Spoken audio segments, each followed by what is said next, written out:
Greetings, my name is Draco V, and if you're anything like me, you grew up watching anime.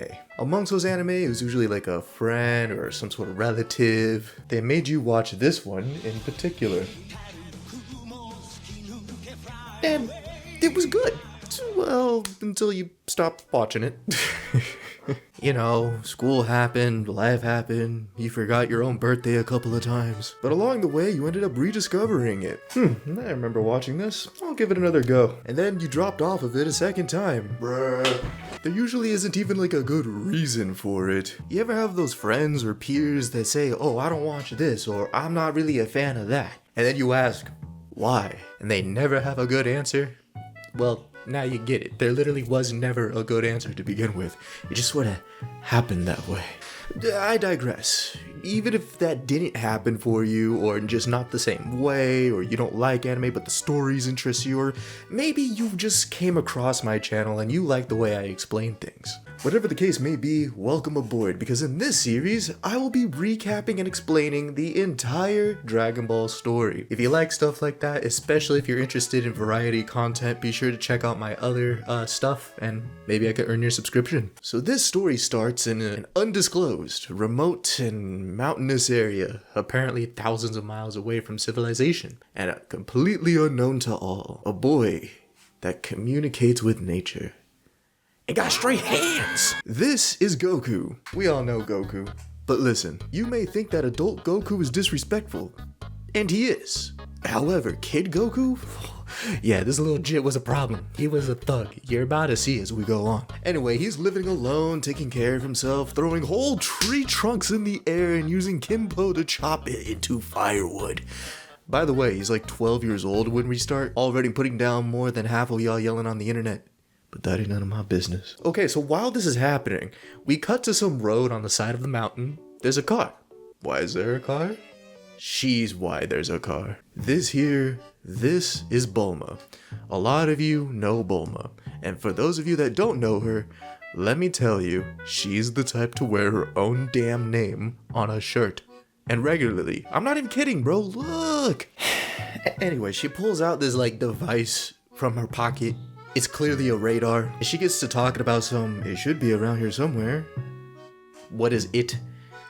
We don't know yet, just shh. So she gets back in her car and takes off. Cool. Anyway, we cut back to Goku, and he's praying to his grandpa in his shrine and all. He's dead, by the way. And there's like this ball with stars on it.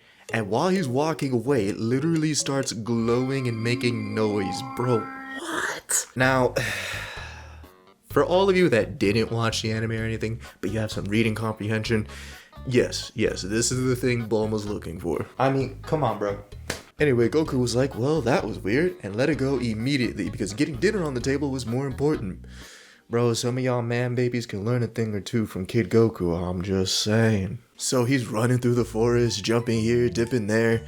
Eventually, he settles for some fruit. So he's chilling, enjoying nature. He decides to half finish this apple and tosses it aside because, well, I mean, what else are you gonna do? You're alone by yourself in the forest. There's no real sense of consequence for that. Oh damn, consequences. The tiger looks up, sees this little badass kid lounging, gets pissed off, and then lunges at him. But that's easy reads for Goku. He dodges and then dips out. Of course, the tiger, he's thinking, bro, I'm a tiger, and then chases him. He doesn't realize that Goku is playing with him. A whole saber tooth. Little boy over here on some tag energy. Oh, so you think I'm joking? Look at this.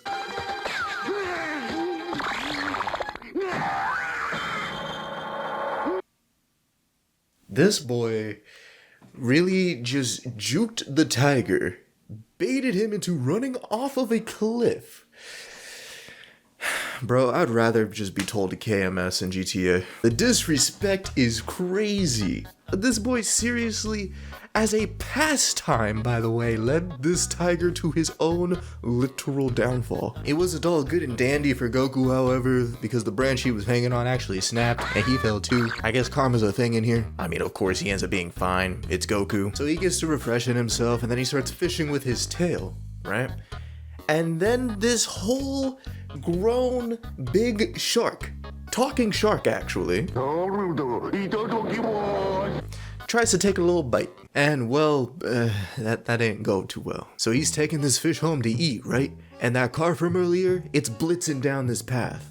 I suppose after all, there's no civilization, so there's no speed limits, and whatever. She hits the ever-living crap out of Goku, had that boy in a daze. So we can tell already from all of this that Goku's durability stats are just off the charts. Or that car's built like some Legos, but I mean like... we know the answer, come on. So yeah, Bulma's being a tiny bit slow about the situation, but it turns out Goku's worse. He's faster than wisdom itself. So he assumes that this hunk of metal is a beast and it's trying to take his dinner. We can't have that. So he throws the car. The car's seen better days, bro. Got this whole super baby challenging it to a duel and stuff. Bulma pops out of the car and tries saying that it's not what he thinks. And this boy, he gonna say, huh? Why'd a weird goblin pop out? Bulma, being the moody teenager she is, immediately a pull on his ass, bro. What? Like, dang, girl, was all that necessary? Mind you, as far as she's aware, this is just some regular little boy. And the only reason the car is the way it is because she hit an overgrown tuna. No, she was for real trying to catch a body over a remark. Yo, keep her off of Twitter, please. She will find you. She has the technology and the budget. Pretend you don't know anything about the budget thing. We'll get into that in the future. And she's really gonna ask, hey, why aren't you dead? Which is fair, because the most damage it actually did to him was make him temporarily lose like 4 teeth. I'm not even joking, bro, look. Goku barks at her that he's as hard as steel and he would never die that easily. And now it was his turn to up-pull on her. Pause. He was convinced that she was an evil goblin. And considering everything that just transpired, that's fair. She then stops the situation and clarifies who she is, which she should have done to begin with, but whatever. She hops out the car. Goku finds out she's a girl, and then he lifts her skirt. Bro, I promise it's not what you think. He was confused because she didn't have a tail, and because he wasn't fully raised since his grandpa's dead and all, he didn't know what a girl was for real. On the other hand, she goes from thinking he's a pervert to realizing that he's just an innocent little boy, and also probably a geek or something, because she's not buying that his tail's real. And I'm not gonna lie to you, I find it way easier to believe someone having a tail than just brushing off point blank mag dumps. I mean, to hell with it, whatever. We find out that his late grandpa trained him, which is why he's freakishly strong. And Goku proves he's not made up of 2 brain cells because he figured out on his own, oh, this is a car and you're driving it, you must be from a city. Long story short, they're like, okay, cool, start going back to his place. Now, ladies and gentlemen, I need you to keep a watchful eye about her, because she is a horny little girl with nefarious motives you're about to see. I can't reveal them all yet, but you could probably tell that her priorities are a bit screwed. Now, I do cut her a little slack though, because she is a young girl traveling around the world by herself, and yeah, right, you got me there. But telling a little boy clearly younger than you, no funny business, and then still thinking it through in your head when he responds with, what are you even talking about, is crazy work. Anyway, they make it back, and that weird ball from earlier starts glowing again. Goku tweaks out a little bit about it, Bulma gets nosy, normal shonen behavior, and then she realizes that that's the exact item that she's been looking for. She shoves this boy to the side, snatches his ball, pause, and gets to cheering. Clearly we ain't gonna let that slide in our own place of residence, so he snatches it back and yells at her to leave his grandpa's mementos alone. Hey jerk, I don't care if you are a girl, hands off my grandpa. Oh, right, he refers to it as his grandpa. He's a kid, bro. Let it slide. At this point, she realizes that he has no idea what this is, so she shows him her own balls. Bro, I really hope that no one blind is listening to this, because I swear on my life, it's items we're talking about. Anyway, she shows him that she has items just like the one that his grandpa left him. He gets curious, so she explains that she found one in her attic, got curious and researched it. Come to find out, these are called Dragon Balls, and there are 7 of these little things around the world. Gather them all in one place, and you can get any one wish granted by a godlike mythical dragon. During this very explanation though, we get introduced to these 3 delinquents. And for all my One Piece fans out there, this is basically this show's Buggy the Clown. Don't worry, it'll make more sense in a second. So they walk into this dungeon, overly complex grave, I don't know. Point is, they found another ball. It's at this point that we learn from this girl that the balls are useless by themselves. The show did that thing where like 2 sets of characters will tell the same story. That's cool. All right. Oh, right. And about what I said about that little blue guy, his name's Pilaf. Listen to how he talks. Now listen to how Buggy the Clown talks. Yeah, so, we gonna call him Puggy from now on. Also, we learned that there's a certain phrase that you tell the balls when they're all together, and it summons the dragon. What's his name? Shenlong. And this little thug Puggy, bro, he wants to get all the balls together to take over the world.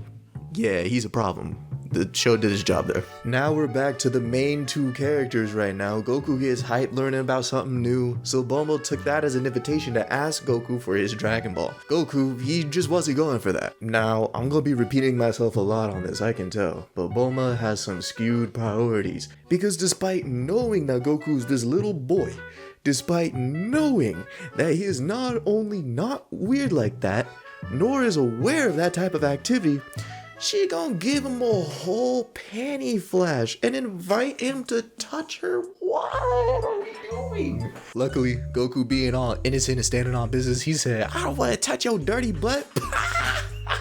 Naturally, she took offense, but she deserved to get clocked on that real quick because guess what her motive for getting the Dragon Balls are? It's to get a cute boyfriend.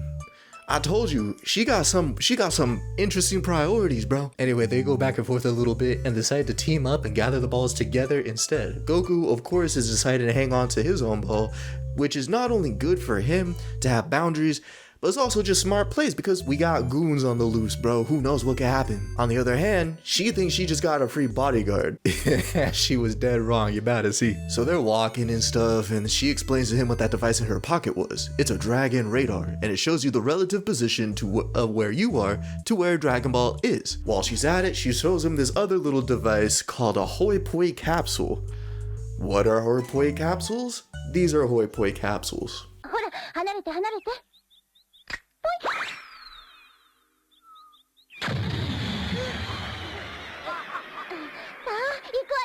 How do they work? I don't know. Let's just run with it, bro. So anyway, she materializes this bike, right? They get on the bike, they start to take off. After a little while, she needed to take a bathroom break. Alright, the show really likes its bathroom breaks. Goku's confused because he's used to just guys being guys. She's like, yo, look, I'm gonna need some privacy, little jit. She runs behind this rock. Cool. Goku's a bit confused, but he respects the boundary. Alright. And then, of course, perfect timing for it, right?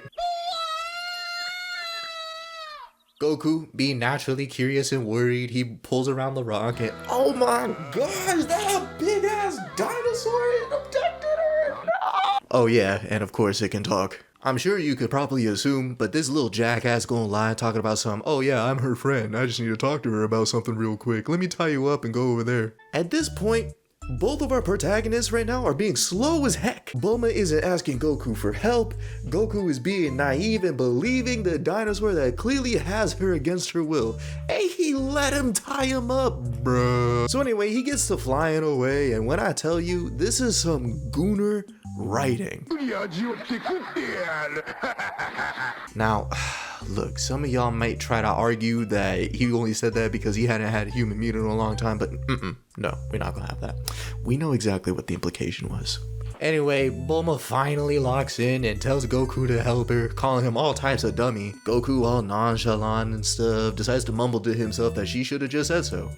I'm not gonna lie, I kind of agree. Anyway, he unties himself. He runs to the motorcycle, teaches himself how to drive the thing, and then launches himself just high enough to be the big dog of this episode. As this goes, well, it didn't work out that way. He starts falling, the dinosaur starts talking mad crazy. But Goku ain't about to hear all that though. He grabs his pole, commands it to extend, and it literally does. What? Now, I assume that most of us are at least like 17 or somewhere around there, like pretty much young adults or just already adults, right? We know how leverage works. It's a lot harder to swing something that's super long as opposed to something a bit shorter. Please keep that in mind when I tell you that this boy swung this thing so damn hard it knocked the headpiece off of this dino's body. Knocked him out. Bulma goes flying. They're all falling together now. Goku resets his pole and then spears it through the sleeves of Bulma's shirt. Goku sticks the landing. The dino's history.